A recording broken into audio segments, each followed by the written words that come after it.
You got it. List of stuff up, Jim. Hello, ladies and gentlemen. Welcome to SlamTube. Or, because you're right, Mo, I have to make sure it's a YouTube video. Hey, guys! No. What's up, guys? That's it. Mole's our official. What's up, guys? And remember to ask them, how are you doing? We super care. Remember to click like and leave a subscription below. Yep. Well, we're here for another episode of SlamTube. As we're doing extra SlamTubes this month to cover all the amazing... What's that? Product placement! There you go, now it's a YouTube video. Nice. Buy their shit. We weren't at all we're not at all paid by anyone.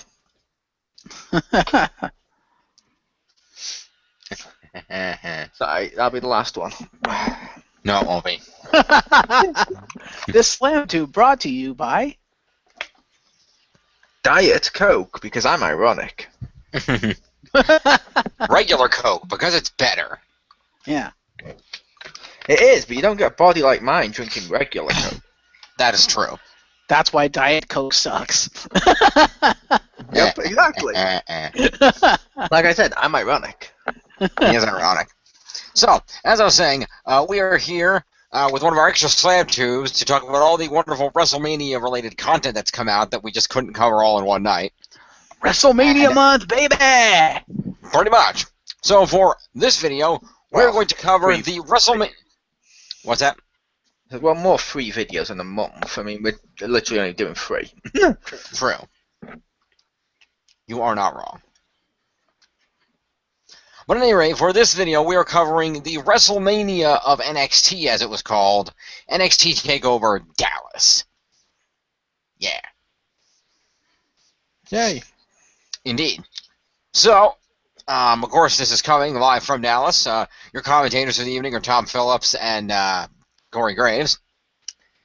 And we open the program up with the match for the NXT Tag Team Championships, featuring the current champions, Dash and Dawson, the... What are they calling themselves? The Revival?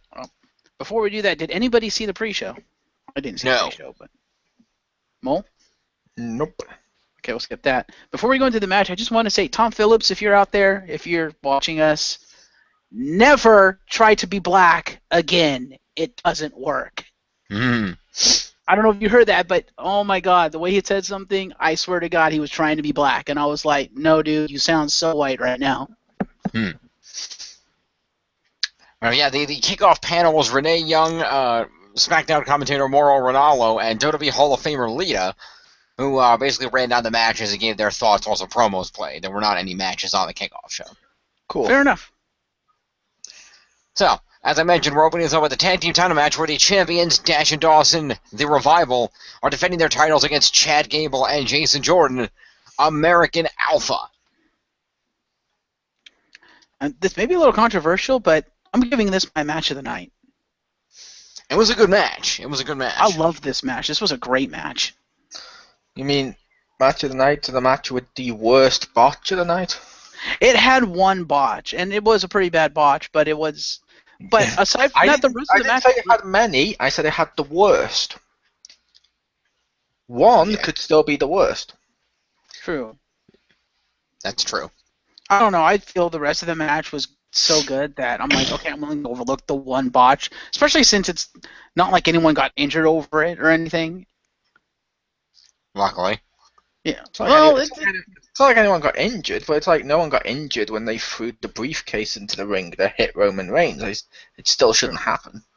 True. I'm not saying it should happen, but I still love this match, and I still, compared to the other matches, this was so good, and this is what a tag match should be. This is like how to wrestle a tag match, and I thought it was great.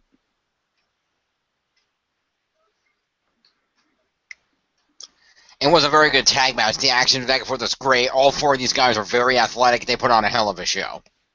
Yeah. Yeah, I thought this match was alright. Not the best, not the worst. It was alright. It was like middle.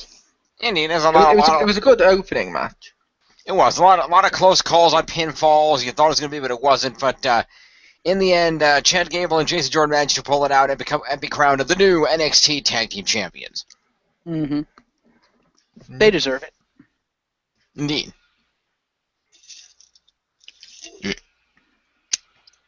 So we're moving on down the card.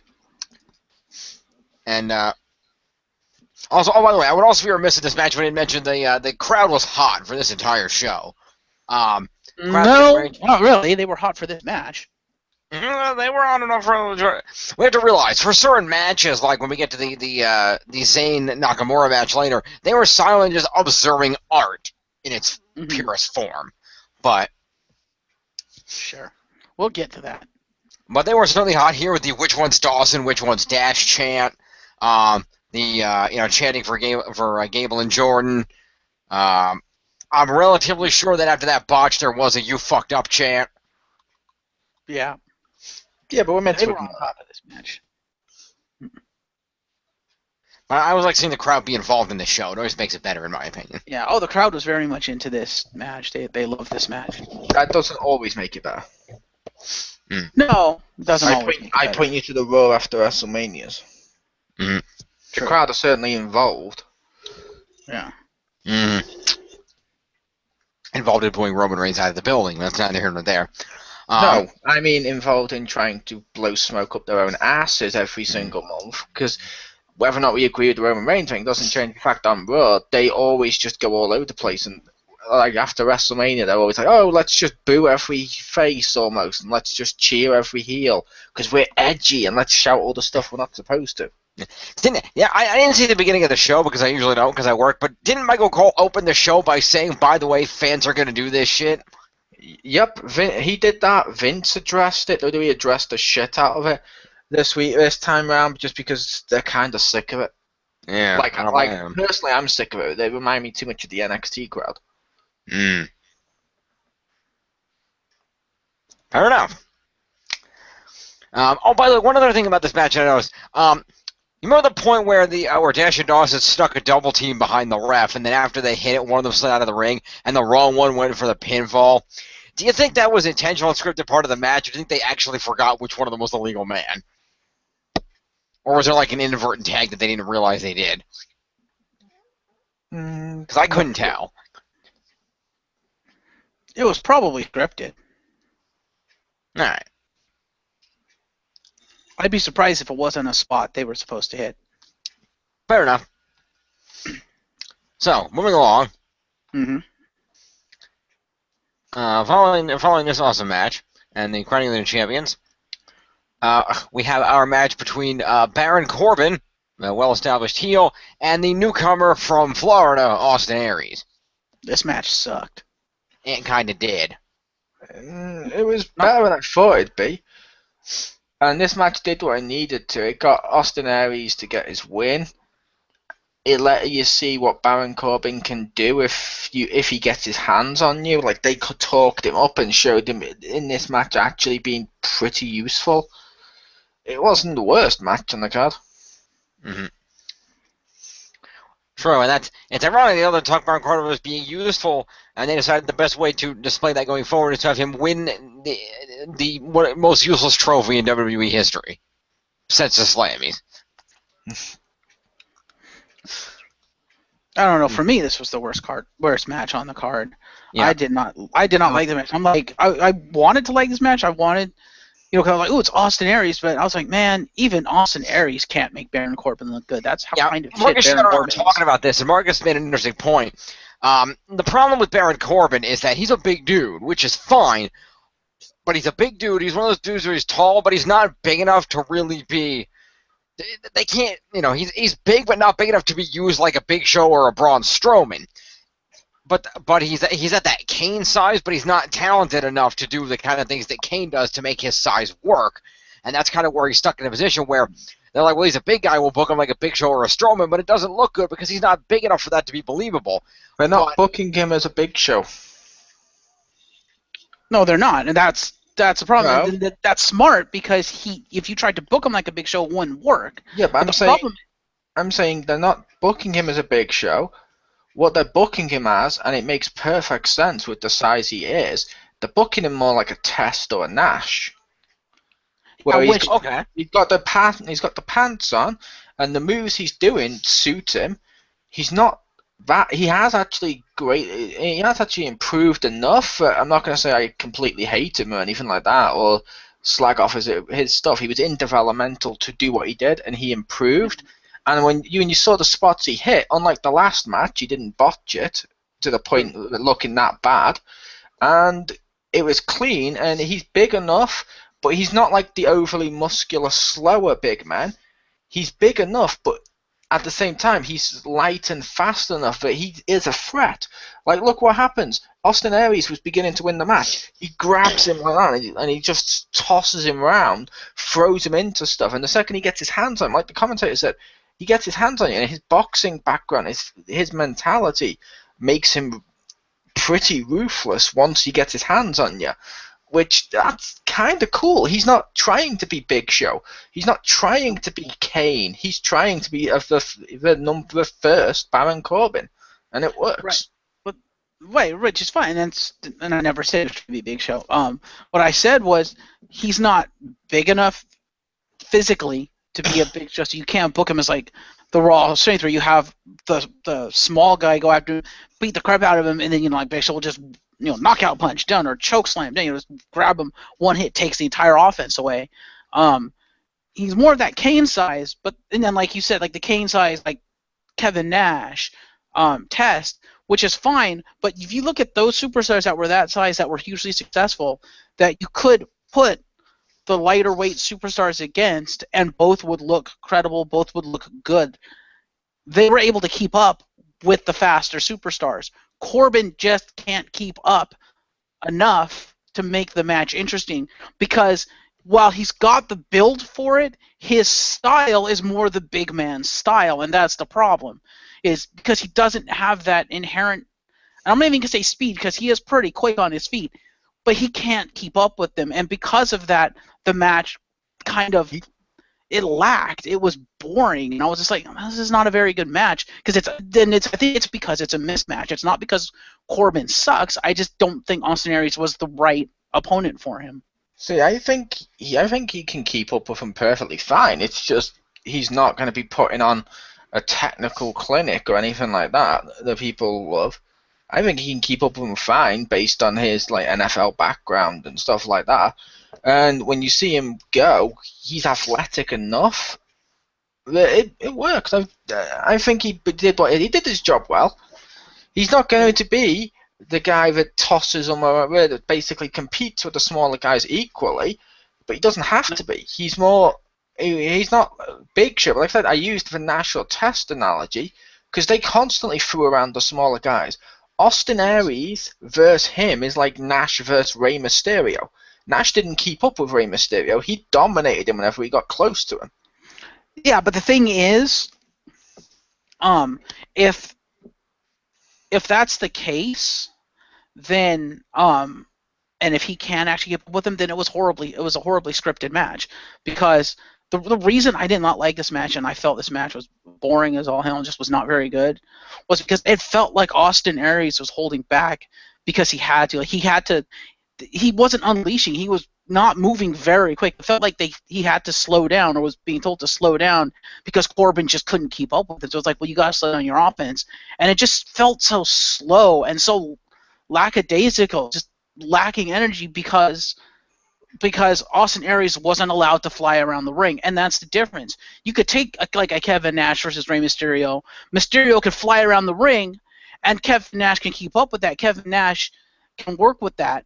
Rey doesn't have to slow down for Kevin Nash, and I felt with this match, and maybe it's just me, but I felt like Austin Aries was basically being forced to slow down for Baron Corbin, because Baron Corbin either lacked the speed or the skill to be able to keep up with the kind of offense Austin Aries would be able to do if they said go full tilt. I don't. That's Austin Aries' style. He hasn't really been able to be as technical as Austin Aries normally is, but he doesn't fly around the ring. You need to watch more Austin Aries matches. You've clearly confused him with a lucha or something. He doesn't do that stuff. Well, I don't know. It just felt like a really slow match, like slower than it should have been. But maybe that's just me. No, I didn't say it wasn't a slow match. I just mentioned it wasn't a bad match and Baron Corbin kept up with him. It was to showcase what Baron Corbin can do while showing that Austin Aries is resilient. Like, that reversal into the small package to win was pretty fucking awesome. And Baron Corbin, as the big guy that can't keep up, flipped over perfectly well to make that move look crisp. I didn't say he wasn't technically sound enough to actually execute the moves or help execute the moves at speed. Like I said, I don't know, just to me it felt like Austin Aries wasn't going that fast. And maybe his style isn't that fast, but just watching what he did in the ring, I was like, this would look a lot better if he just cranked it up to the next level. If he just, because I was watching him and I'm like, he looks like he just wants to run at him. He looks like, he's very technical, very grounded, which is great. He looked great out there. But it just felt like he was not running at the speed that he normally does. At least that was just a feeling I got. Not having seen him or anything, I was just like, he feels slow. And I get the feeling Austin Aries isn't that slow.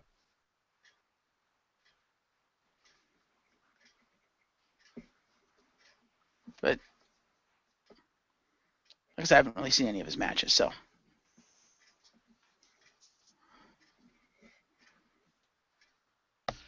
Fair enough.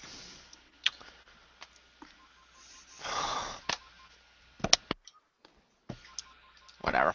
Anyway, the next match, we went into Sami Zayn versus the debuting Shinsuke Nakamura. And just to clarify for people listening, he's saying whatever to the phone. Yeah, not that I did the phone in the background. I'll get a second. The reason I'm saying that is my headset's up pretty high. I can barely hear your phone ringing. But which means I was thinking on the video it looks like you came back and after that we just went, yeah, whatever, and then moved on. So I'm like, just to clarify for people listening. Yeah, so he has to do that. But so the Sami Zayn versus the debuting Shinsuke Nakamura. This was his strong style that he's apparently famous for.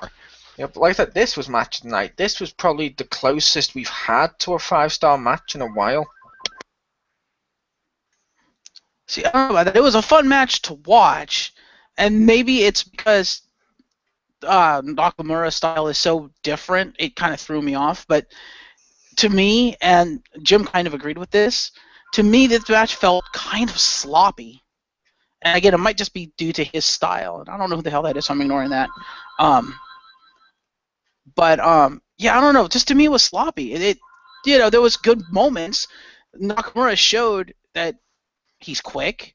He's pretty technically sound. He was fluid as all hell on a lot of his stuff. I was like, wow, seeing some of the stuff he could do. But on other stuff, it just seems sloppy. Like that knee off the top rope, that seems sloppy as hell.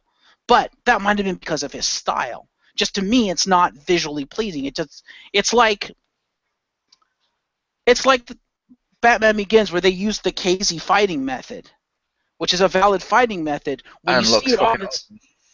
And it's fucking awesome. But when you see it on the screen, depending on how it's shot, it can look sloppy as hell. And that's what I'm saying. It didn't look sloppy. It looked like an actual martial arts style. It looked great. And unlike other fighting styles on screen, that was one of the few where you could actually zoom in and see them do it up close. Therefore, you could appreciate it better. Fair enough. I found some of the fights, especially the big group fight, like I found that a little bit sloppy, but not slow. It seemed because they were trying to go for the chaos, which I understood, but because of that, you couldn't really see. And that was a complaint a lot of people had with that. Is that okay? You're going for the chaos, which is fine, but you can't really see the fight. Which that's a function of the fighting style. I know that's my point, is that it's the function of the fighting style. I'm saying with Nakamura, it could be just because that's how his fighting style is, but to me, visually, it wasn't very clean, some of his stuff.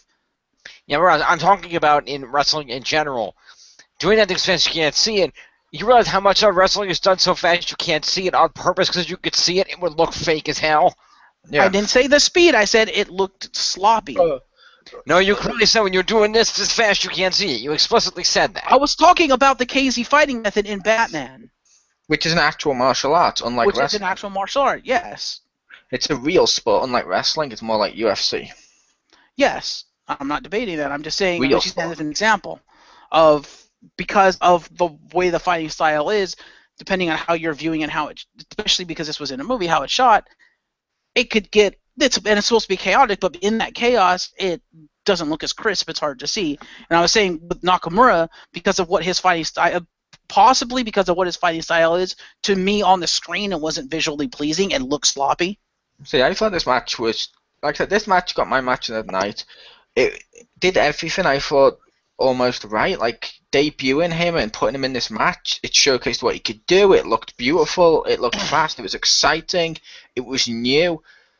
They actually told a story in the ring, which very few NXT matches do.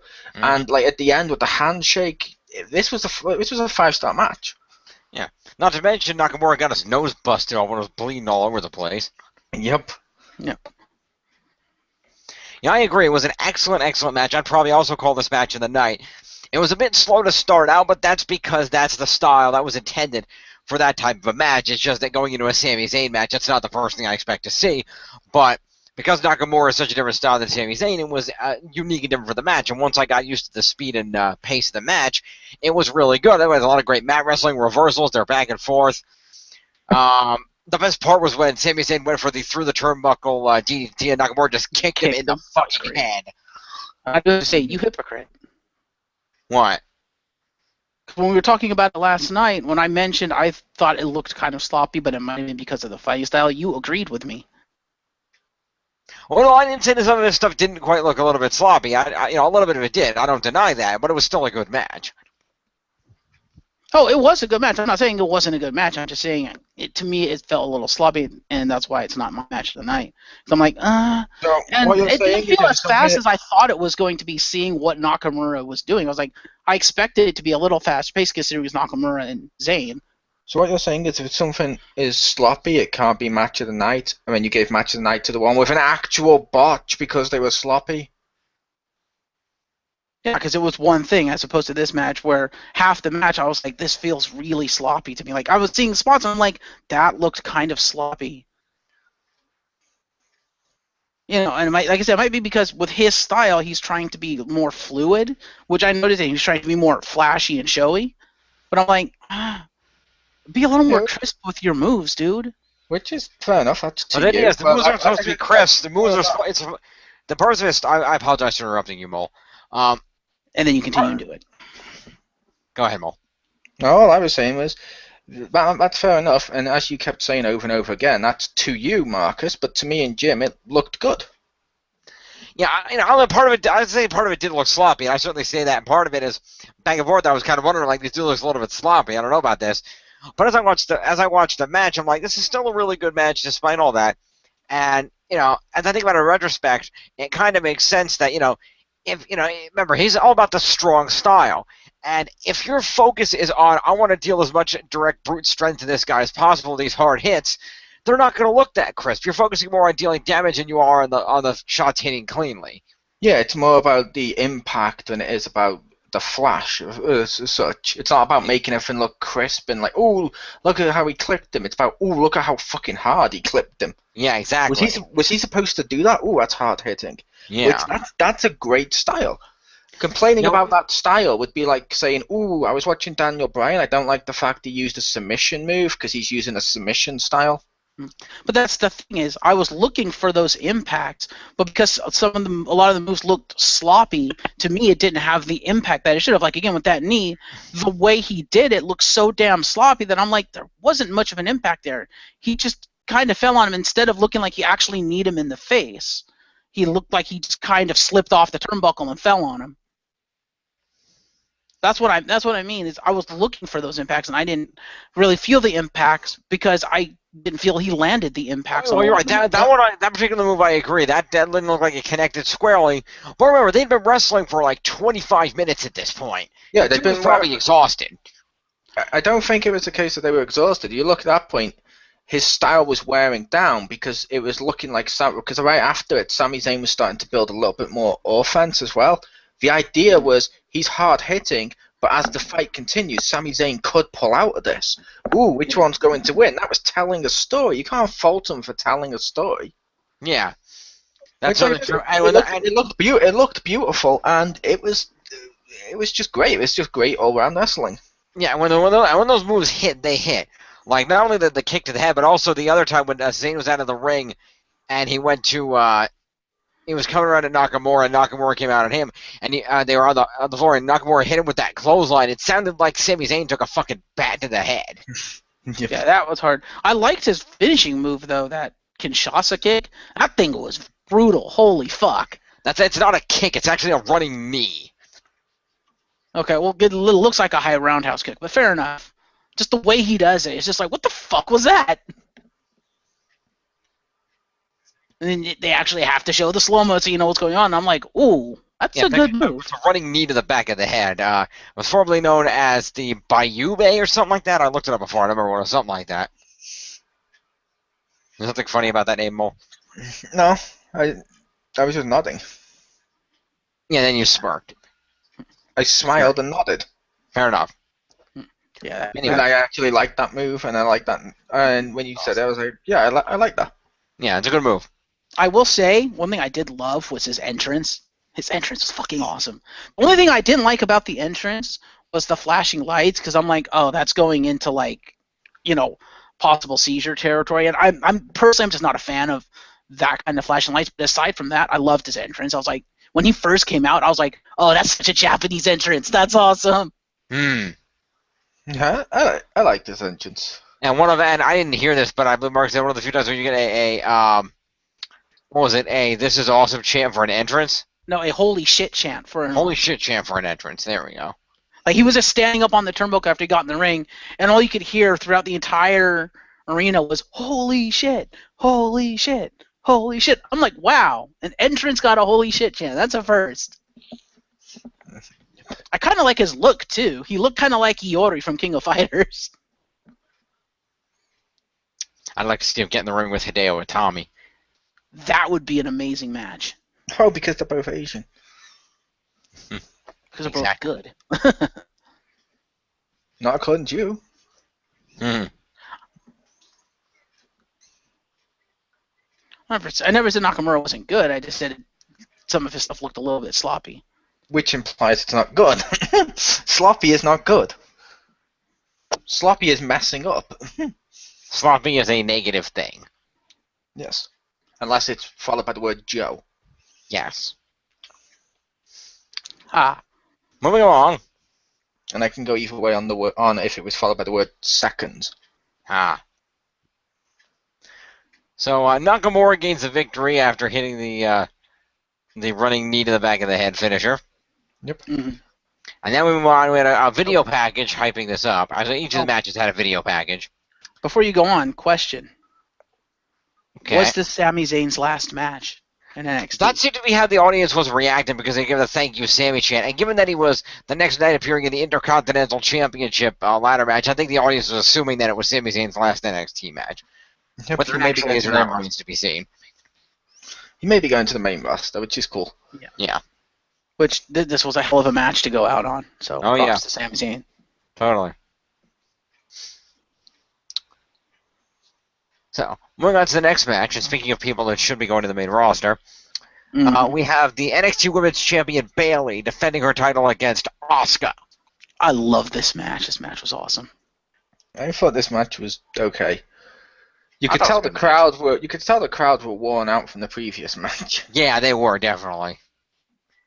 They were still pretty into it, but yeah, they were a little worn out. Yeah.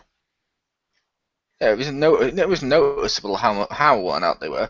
They were into like the entrances and bits of it. It was pretty obvious how worn out they were. But like I said, this match was okay. I thought it's not the best match we've seen on NXT with the women's, and it's definitely not the best one we've seen in the last 3 or 4.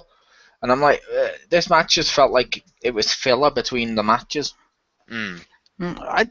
I can agree with that. It's not as good as, like, say, Bayley versus Sasha, but I liked it. I thought it was very good. I loved Asuka's entrance. And I don't know, I love Asuka's fighting style. I really, really love that fighting style. She's a striker and a submission artist. I mean, that's pretty much how I build my characters in the wrestling game every year. So it's like, I don't know, she looked good out there. She really did. And just the submission stuff they pulled out, holy crap. Yeah, and until this year when you suck at using the submission stuff, so it must be broken and you can't use it. But my main character actually is a submission wrestler. I built him as a submission wrestler. Okay. That doesn't mean I can use him very well online, but he is a submission wrestler. Yeah, because you did nothing but complain that the submission doesn't work online, even though it works for everybody else. Yeah, I don't know, maybe I hate that submission system. But that's irregardless. Irregardless is not a word. Whatever. I love this match. This was a great match. This is probably tied for match of the night. I was debating between the tag match and this one, but I think the tag match was just a little bit better. But I did like this match. Indeed, I thought it was a very good match. I like how they told the story too, because they started going back and forth, and then when when Asuka's leg got tweaked, they went that story about Bayley picked up on it, and Bayley started working over the legs to try to take away Asuka's fast-moving kick offense, which was a great build-up, as she kept running the leg maneuver, throwing the submission holds on, they were reversing in and out of submissions. They really did that very well. No, I was a little disappointed that Asuka didn't do the respect thing. I was kind of hoping she'd do that, especially since she stopped at the ramp and looked behind her like she was thinking about doing it. And I was like, oh, come on, just do it. But the difference is I'm pretty sure Asuka's supposed to be a heel. Really? Okay, fair enough. I haven't really seen much. Mole, is Asuka a heel, do you know? I think she's I don't think she is, because she's normally been against faces, so I think she's just more of the Brock Lesnar type. Where you're not gonna see Brock give respect to people. It's more about whether or not she's done it, and she's like, yeah, I won, whatever. Mm-hmm. Fair enough. No, that's not true. Brock is very respectful. He finds his opponents, he picks them up, he helps them up, and then he gives them a very respectful suplex.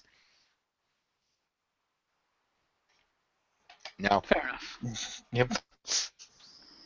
He does give him a hug.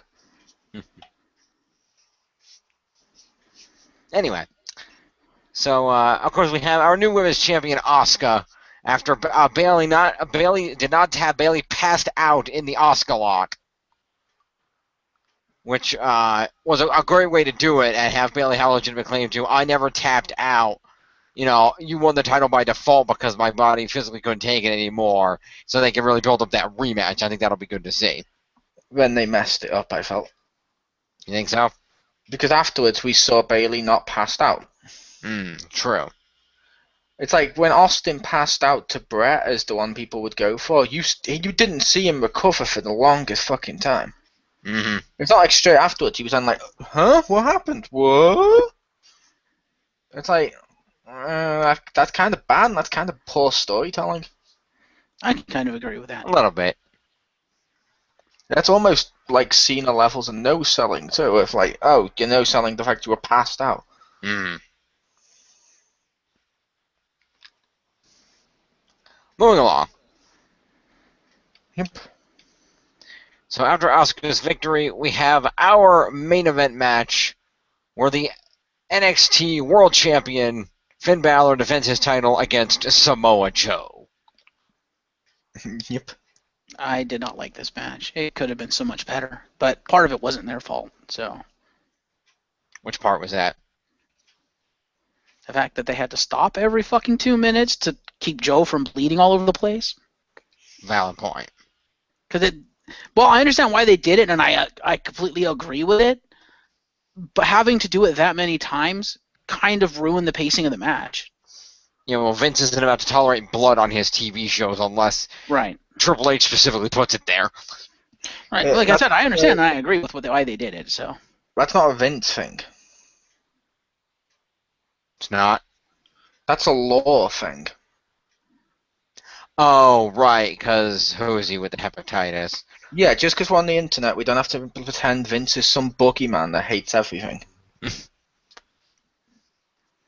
I forgot about that, yeah. Who was it that sued because he got hepatitis from blood in the ring? Was it Bob Orton?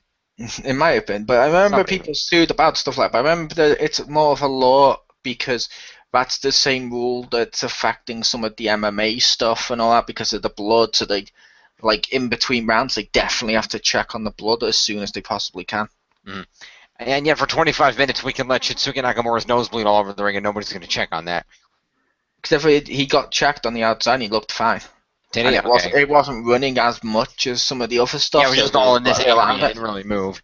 Yeah, plus nosebleeds are more okay than the other ones because some of the other ones, it's not just about whether or not their blood could give people hepatitis because they know Joe doesn't have it.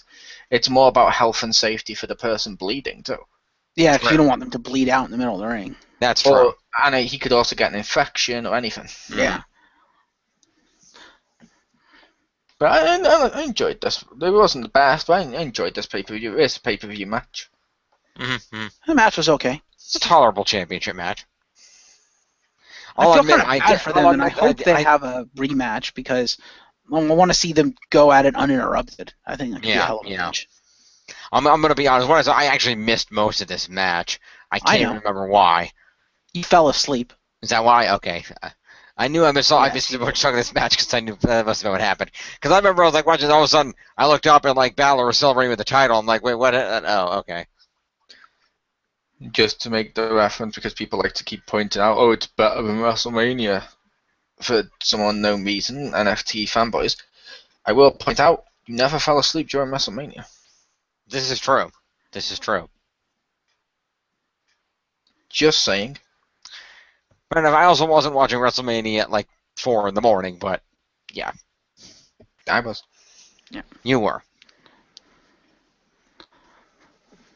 Yeah, I will say in terms of the falling asleep thing, I think it's about the same because during this match I did start getting groggy, but with the WrestleMania one, I think it was just because it was so long that by the time it got to the main event, I was so fatigued from the other 4 hours of WrestleMania. I was like, oh god, I'm so tired. Yeah.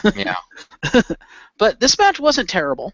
Like I said, it's just the pacing got all screwed up because of the injury. That's all. Yep. Hopefully there is a rematch to make up for that at whatever the next NXT event is, whether it's on the show or whether they save it for the next takeover. Yeah. And I'm almost giving Asuka's victory. Part of me, I see Bayley get a rematch, but I'm partially kind of hoping that that's a sign that Bayley's moving up to the main roster with the other 3 of the 4 horsewomen. With the way that ended, I think they're probably going to go the rematch route first, and that story, and then she'll move up. Okay. So, in other words, my guess is Bayley is probably not going to win the rematch. That would make sense. Yep. Alrighty, well, folks, that was NXT Takeover Dallas. Final thoughts. It's available now on the WWE Network if you want to go and watch it if you haven't seen it, or if you want to see it again, go check it out. It's certainly worth it for that Sami Zayn Nakamura match. And join us again right here next week, and we're going to take a look at the most formal night of the year in the WWE, and that is the WWE Hall of Fame induction ceremony. Jim? Yep. Are we going to give final thoughts on the pay-per-view as a whole? You can. I thought we covered it, but go ahead. I don't know. I never gave my final thoughts of the whole production. All right, go ahead. I do think on the whole this pay-per-view was a better pay-per-view than WrestleMania just because A, it didn't fatigue me by the end of it, and B, everything they had in there was relevant because like I said in the WrestleMania review, some of the stuff on there, I'm like, you could have taken that out and you wouldn't have missed anything, and you could have taken what you had in there and used it in different ways in relevant things, and it would have been better. And because of that, they stretched out way far too long. And from a match quality standpoint, I felt that TakeOver Dallas had higher match quality than WrestleMania. It's just overall better matches all around. Now, is it as good as people are making out to be? Because I know I've seen a lot of people be like, oh, TakeOver Dallas is so much better than WrestleMania, and WrestleMania is crap compared to TakeOver Dallas. I'd be like, no. No, it's not as good as you think it is, but No. it is better than WrestleMania, and it is still a very good special, as NXT takeovers usually are.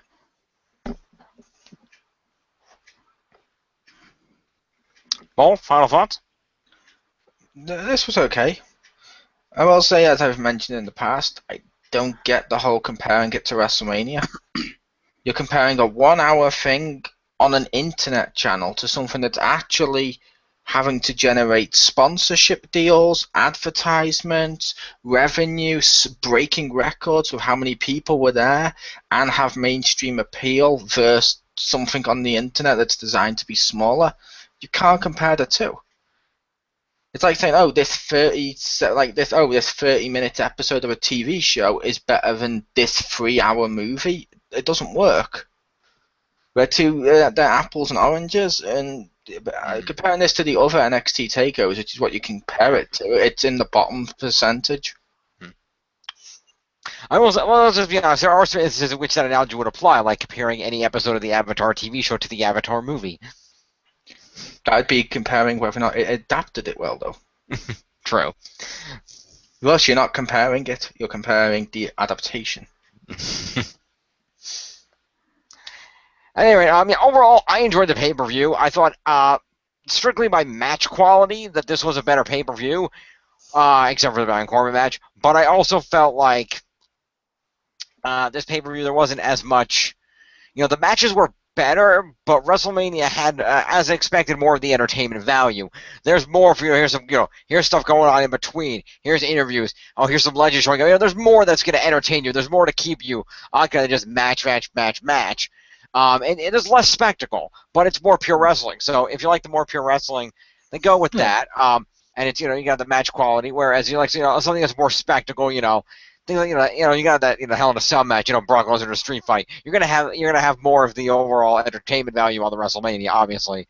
But yeah, that's why like I said, that's why I was like, you can't really compare them. They're two completely different things, because it's like the Shane versus Undertaker matchup. You had, how much was it? 100 million people on their feet with, oh my god, that's awesome, during the matchup.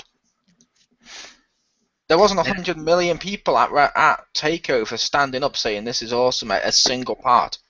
True. You can't. But does that mean that whole that whole match is better? No, it's different. No. That one's designed more as the mainstream. This one's designed more as the not. It's like comparing a comic like Sandman to Superman. True. It's a difference between a niche show and a mainstream show. You can't really compare the two as much. Makes sense. But for what this was, a 2-hour show, which is some straight up wrestling. 2:15 show. 2:15. Was a decent show. And I enjoyed it. I'm going to go back and watch that main event between Balor and Samoa Joe tonight or tomorrow, because I would like to see that. The rest of it anyway. Yep. And with that, as I said, join us next week for the Hall of Fame ceremony. We'll take a look at that. Awesome. Indeed. I loved the Hall of Fame, and I even watched the red carpet before it. Nice. How was that? I liked it. Whether or not you guys do, I don't know, but I liked it. And we can talk a little bit about the red carpet when we get there. And we will see you next for that in SlamTube, and of course the end of the month pay-per-view SlamTube coming up for, I don't even remember what the hell the next pay-per-view is. Extreme Rules? Extreme Rules. Is that this month or is that not till next month? I lost track. I can't remember if they changed that round. Yeah, I'm not sure. But speaking of, we would be remiss if we didn't mention, since we were talking about them, legends and other special guests that showed up at Takeover Dallas. We had Japanese #1 announcer Funaki, and I don't remember the guy's name. He's a Japanese wrestler, apparently very well known. Jim theorizes that Funaki was there with him to act kind of as an interpreter, which I could see. And then also because it's not like Funaki had anything else to do, because he was just waiting for WrestleMania so he could, commentate that. We had Scott Hall and X-Pac, who were just chilling out there. Stephanie McMahon was there. And Bobby Roode, which was awesome to see. I was like, oh, yeah. Oh, yeah. That's going to be interesting. Oh, indeed. It's great they're finding all these great wrestlers from Florida. Yep. It's now great that all the people who are watching NXT now give a shit about Austin Aries, Bobby Roode, Samoa Joe and stuff. But when they're in TNA, that company had fucking no talent. And yet they're not WWE fanboys. AJ Styles. It's remarkable how NXT has made wrestling fans feel that they're not just WWE fanboys. They're watching a WWE product and then criticizing the product while saying, we like this one. Yeah, I'm happy to see Bobby Roode though, because I had seen him on TNA. And it's like, ooh, I want to see if this leads to something, because Bobby Roode was awesome. But anyway, that's. I want to see Matt. I want to see Matt Morgan come back. Yeah, I was sad James Storm didn't stick. Hmm. Yeah. I liked him. Yeah, I will admit, TNA was pretty awesome. At certain points, TNA can be good, and it can have good matches. Oh, yeah. We could do a whole episode on TNA, but we could, but we won't. Also, the next pay-per-views are actually, there's 2 pay-per-views in May. Payback is May 1st, and then Extreme Rules is on May 22nd. So join us for both of those. And we'll see you for the Hall of Fame next week. They're Chriz the Mole and Marcus Shadow. I'm James Phoenix. Peace. bye.